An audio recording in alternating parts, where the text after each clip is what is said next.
All right, so I want to start a new series about movies that I think are criminally underrated. These are movies that are just both like in terms of the zeitgeist of their understanding and just the amount of people who watch them. I just think that people should watch them more. People should respect these movies more. So the first movie that I'm going to talk about is The Talented Mr. Ripley. I just to save space, I call it Talented Mr. Ripley. This movie, man, is just phenomenal, and I think that people kind of think of it as just like a B level version of the type of like heartthrob type movies that you got in the '90s. Especially from like Anthony Minghella, like movies like The Constant Gardener, like people put it in that category and just like not as good of a version of that. But I think that this is one of the best movies of the '90s, and I would argue, I mean, maybe not like on a top 10 list, but maybe I might put it on a top 100 movie of all time list, and let me tell you why. Maybe not top 100, maybe top 150, but still, like there've been a lot of movies made, so top 150 is still like really good, right? So the first reason, man, is that like this is prime Jude Law. This is, I would argue that this is not just this is the best Jude Law performance you're ever going to get in cinema.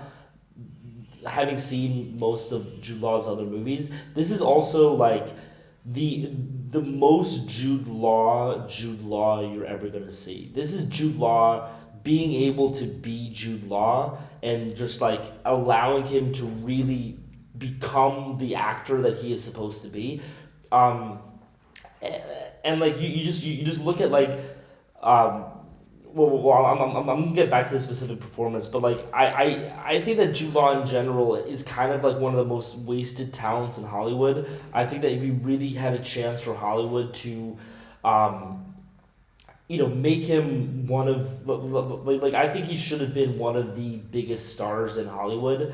And like there was like a 4 or 5 year stretch where like he had Enemy at the Gates, which is a great movie. I love that movie, right? AI, great movie. Cold Mountain, I think it's a little, like it's kind of a little bit of what it is, if that makes sense. I Heart Huckabees, I think is kind of the closest that Jude Law gets to being Jude Law again. And then Alfie, but the problem I think with Jude Law is that I think that Hollywood just kind of put him in this box, and he didn't really fit that box. Like if you think about like a movie like Enemy at the Gates or AI or these other movies, right? Like yes, Jude Law was great in those movies, but like could Brad Pitt have done that role better? Probably. Could George Clooney have done Enemy at the Gates better than Jude Law? Probably, right? Like you take other leading men, and Jude Law is kind of playing their roles, or like Leonardo DiCaprio, right? He probably would have done Enemy at the Gates better than Jude Law, right?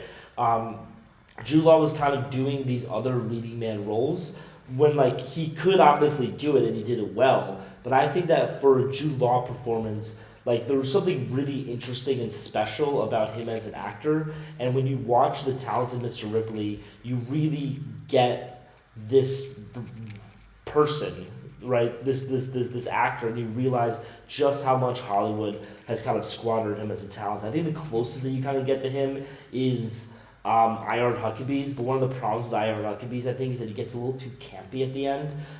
It's a little bit too much because like the point of the movie is that they're all going through like mental breakdowns, right? So you have the Jude Law character, but then you have the Jude Law character going through the mental breakdown. But still, I think that our I Heart Huckabees is kind of the closest that you get to this character. And then Alfie is just like be a playboy, right? And like it's a good movie, but like anyway, like the thing about Jude Law that I think this movie really captures very well is like you have this, first of all, this insane charisma that just like glows like a fucking like sun, right? Like just this incredible magnetism of Jude Law, and then you also have like the anger and aggression that comes out, right? Like in this scene, but then the way that he treated that Italian woman, right?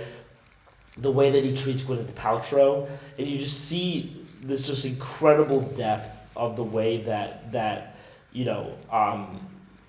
Jude Law puts this performance in is just insane. It's just insane. This is one of I would argue this is one of the best performances in the history of film, probably. And it's only for half the movie.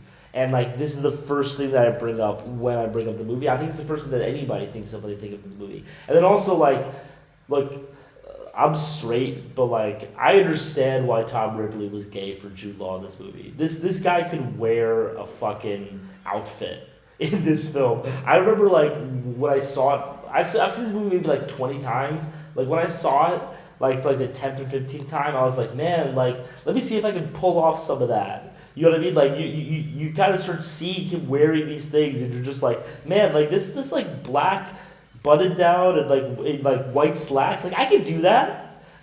You can't, but like Jude Law can.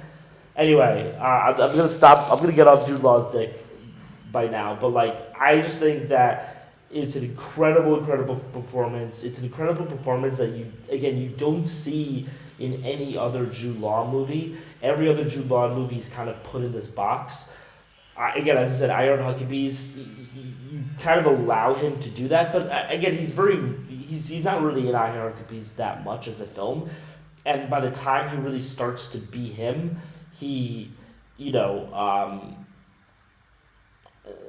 character gets deconstructed. And then also he's a bad guy in that movie, right? Like this is like Jude Law that you actually like.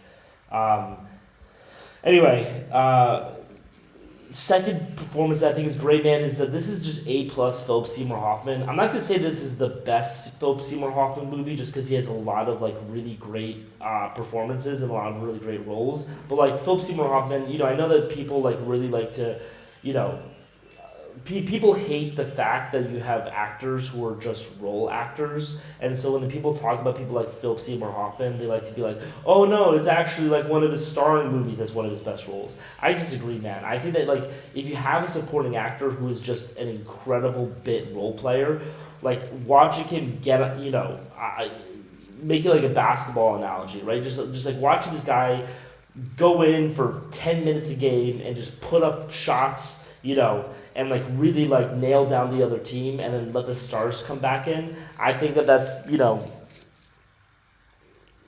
a role player.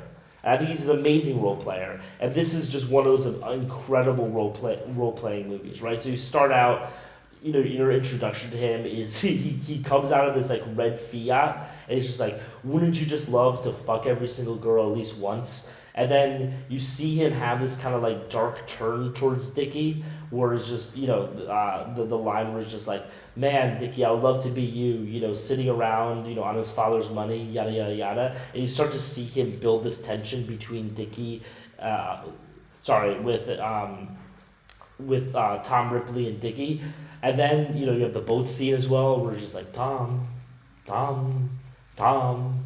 And then obviously like the last scene with him in the apartment is just incredible.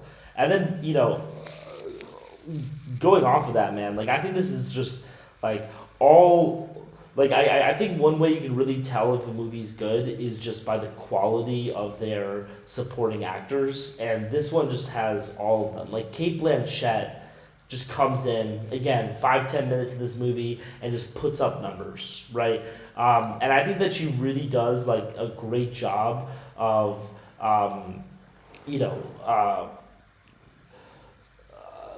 personifying like what her character is supposed to be, right? Because like she is supposed to be this character who is both rebelling against wealth and then at the same time is a personification of that wealth, right? And like it really, you have these two lines that she just delivers just incredibly, where she's just like, the first one where she's talking about like how much she hates being wealthy, and the second one where she's like, but that's the reason why you can only hang around with wealthy people, because only wealthy people understand how terrible wealth is. And it's a real encapsulation of this attitude that her character has, and she just like, I think that like the best performances are when you can really take a very complicated character and make their central dynamics very simple and very clear to understand, and she does that. And then Jack Davenport, unbelievable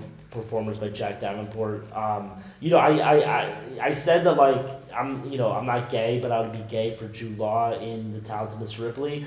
I would be bi-curious for Jack Davenport, but just like the way that he's able to like the way that he blinds himself to Tom Ripley based upon his affection for him is just incredible.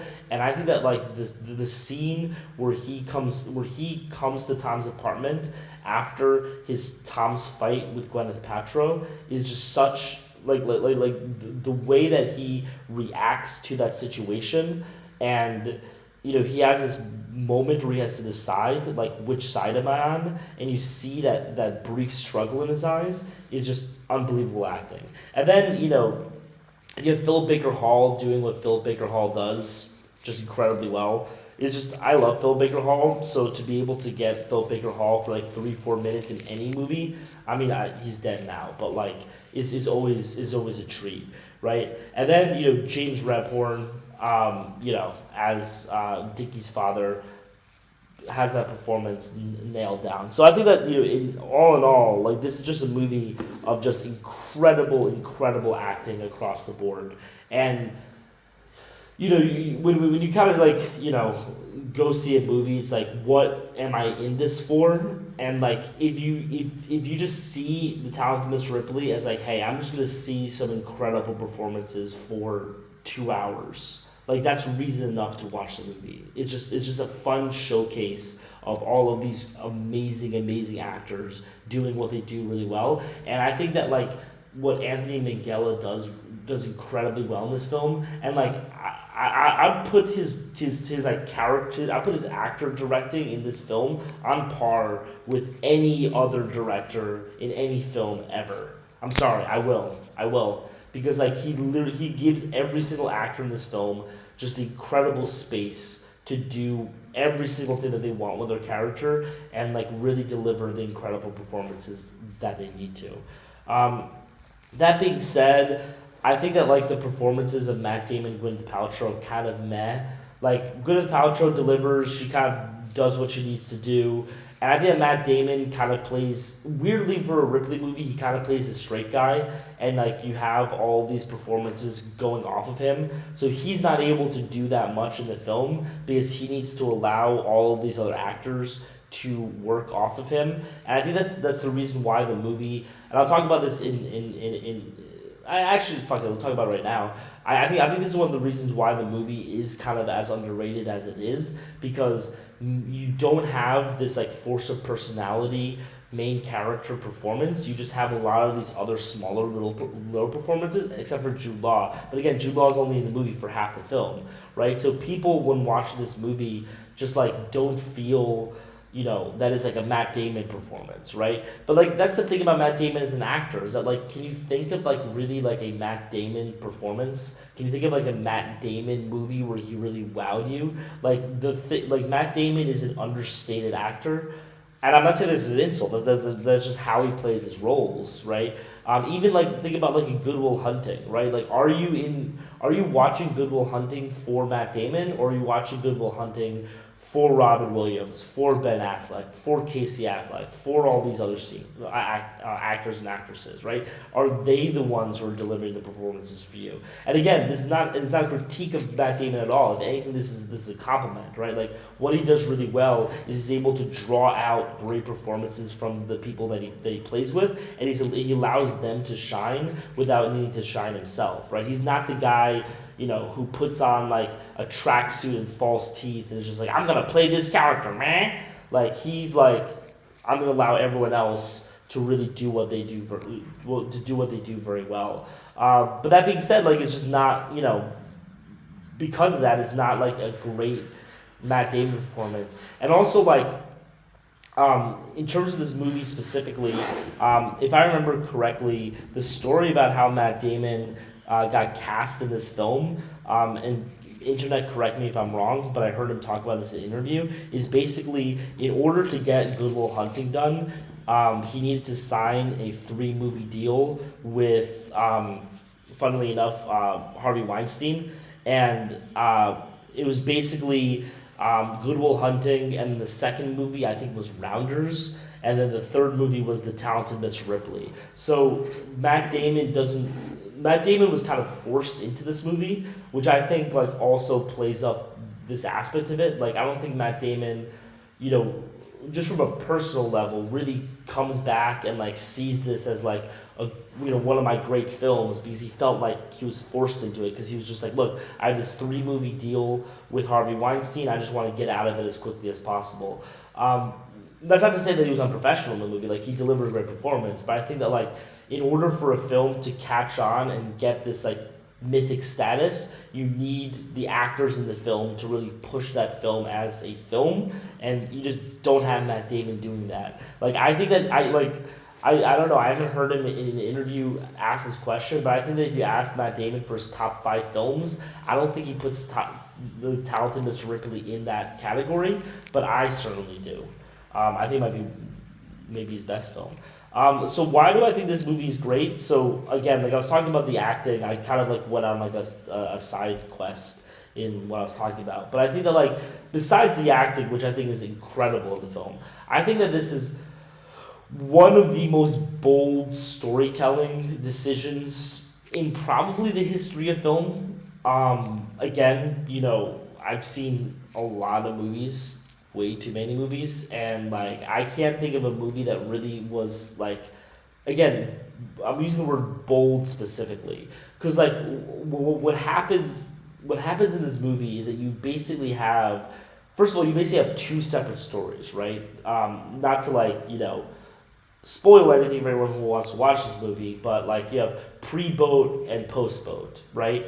And so you have these 2 separate stories, but then also like the beginning in Marabella, and then when when they go up, I think it was to Venice. No, they don't go to Venice. They go to some like other town in Italy, right? Like that is also, it's kind of its own movie, and like I think it was an incredibly bold decision to tell this story temporally, right? Like not jump around, not have any flashbacks, and when anybody is like pitched this story in Hollywood, I think that like their natural instinct, and natural instinct for any producer, is to say, okay, we have these 2 stories, let's have the 2 stories occur simultaneously, and we'll have Tom Ripley in Venice and in Rome, and we'll have him flash back to Marabella, and we'll do this 2 concurrent storylines where we do these flashbacks. You guys have seen this movie 1,000 times, right? You've seen this done 1,000 times, and the reason is because you need like one central narrative arc that you're going through, and to pitch a studio on the idea that we're not going to do this one arc, we're going to do like a much slower, longer arc. I think is again like the word that I use to describe it is bold, right? And I think that like that is the most appropriate word for it. It's just it's a ballsy move by the director to do that. And then I also just think that like it's a gorgeous fucking movie. Like every single scene is just structured perfectly.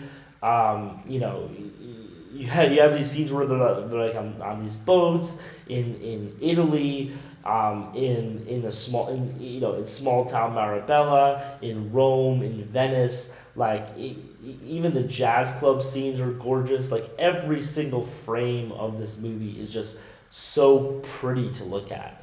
And I think that there's something to be said about that, right? This is a gorgeous film with incredible actors acting their asses off in a very bold storytelling. Like, why is this not more appreciated as a film? And I kind of have to go to the other Ripley films. So there have been 4 other Ripley things that have been made. The first one with Alain Delon, I think in 1968, was Purple Moon. Then there's The American Friend with Dennis Hopper, directed by Wim Wenders. You look at the Ripley series that just came out on Netflix. I saw one episode of it. It's just such Shit, man, it's fucking terrible. And then Ripley Underground. I haven't seen that. But like you look at these other Ripley performances, right? And they're all, like I feel bad like saying this about a Wim Wenders film and like Purple Moon, but they're all kind of way too similar in my opinion. I mean, in terms of like how they're shot, like obviously Purple Moon is like this like kind of whimsical, what's it called? Whimsical like late '60s French, right? While like the American Friend, was Wim Wenders. Like that is a gorgeous film in a different way, but like all these movies are dark and brooding. Purple Moon, by the way, just to talk about how incredibly bold the storytelling is in The Talented Miss Ripley. Like Purple Moon is literally the same story. Like it's based off the same book, while their American Friend is based off a different book. Just like watch Purple Moon and watch The Talented Mr. Ripley and tell me like which of these films like do you actually think the storytelling is better in, right? Like which one is it actually better in? Because Purple Moon has a lot of jumping around. You get disoriented at times, and still, even with all that jumping around, it only tells about 60% of the book, while The Talented Miss Ripley is able to tell the entire book. Like, if I remember correctly, I mean, it's been like a year since I've seen Purple Moon, but like the Philip Seymour Hoffman character is not in Purple Moon. As especially the Dickie Greenleaf's father's not in Purple Moon. The detective's not in Purple Moon. I think the girlfriend is in Purple Moon, but still, like, you just look at like what happens when you take this type of film and you have to take the book and have to make it into a film, and you see what Purple Moon came up with, and you see what The Talented Miss Ripley came up with. But I'm going on a tangent. I think that like people just naturally give more respect to brooding dark films. That's why so many shitty directors just make dark and brooding films, because they know that you can just get instant respect from making those types of movies. And the problem is that no, like dark and brooding movies can be good, but dark and brooding movies can also be bad. Like just because your movie's dark and brooding doesn't make the movie good. Again, like The American Friend is a great movie. It's dark, it's brooding, it's slow, it's very German. You have a lot of these like the scenes in the subway are just incredible, right? But Ripley with whatever the fuck that guy's name is, no, it's just boring. It's just a boring movie. It's just boring. And I think that like because The Talented Miss Ripley is just like, no, we're not going to be a slow, dark, brooding, boring movie. We're going to be a fun movie. We're going to be an enjoyable movie. We're going to give you really great, incredible performances. Because of that, I think that it gets looked down upon. It's like, oh, like why are you like? It's kind of looked at like a little bit of like a comedy, and like it is a little bit of a comedy. Like like it's a fun, enjoyable movie, but like I don't think that you should disrespect the movie just because it decides to be enjoyable, when I think that it's actually a lot easier to make a brooding movie than like an enjoyable, fun movie on this really dark subject and dark story.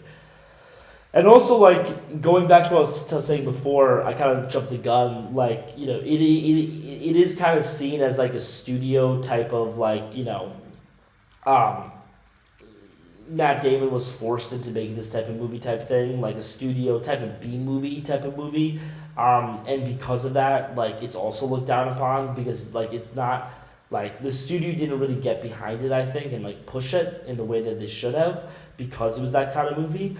But like some of the greatest movies of all time have been those types of movies. I mean, the best example is Casablanca, right? Casablanca, at the time it was released, was viewed as like a B movie, and now is, rated, I think it's by acclamation, like the third or the fourth best movie of all time. I don't know if the AFI has a new list. They might, but whenever I looked at the AFI list, number one is Citizen Kane, number two is The Godfather, number three is Casablanca, number four is Gone with the Wind, right? Like, that's kind of always what it is. And then Singing in the Rain is number five. I believe that's the order. Um, but yeah, like, these types of movies can be great, is all I'm saying. And then finally, like, I think that another reason why it's underrated is because Anthony Minghella is not viewed as like a artiste. He's not viewed as like this artistic director in the same way that, like, a Tarantino or like, a Wim Wenders or whatever, right? So because of that, like, because he makes movies like The English Patient or Cold Mountain, he's kind of like looked down upon a little bit. Like, he can't make great cinema. He can only make, like the type of thing that, like, in my Oscar movies I would look down on, right? Like Cold Mountain is that type of movie. The English Patient is that type of movie, right? So, like, I understand why people look down on those types of films and might put The Talented Mr. Ripley in that box. But I think that I don't think The Talented Mr. Ripley deserves to be in the box. I think it deserves to be, again, one of the greatest movies of all time. Top 100, top 200, I'm not sure. There have been a lot of movies made, so, maybe I'll come up with like a top 200 list and see if it's in there. But again, you just have prime Jude Law doing everything that Jude Law should do. And it's just fun, man. Watch the movie. Anyway, that's my criminally underrated for Talented Mr. Ripley.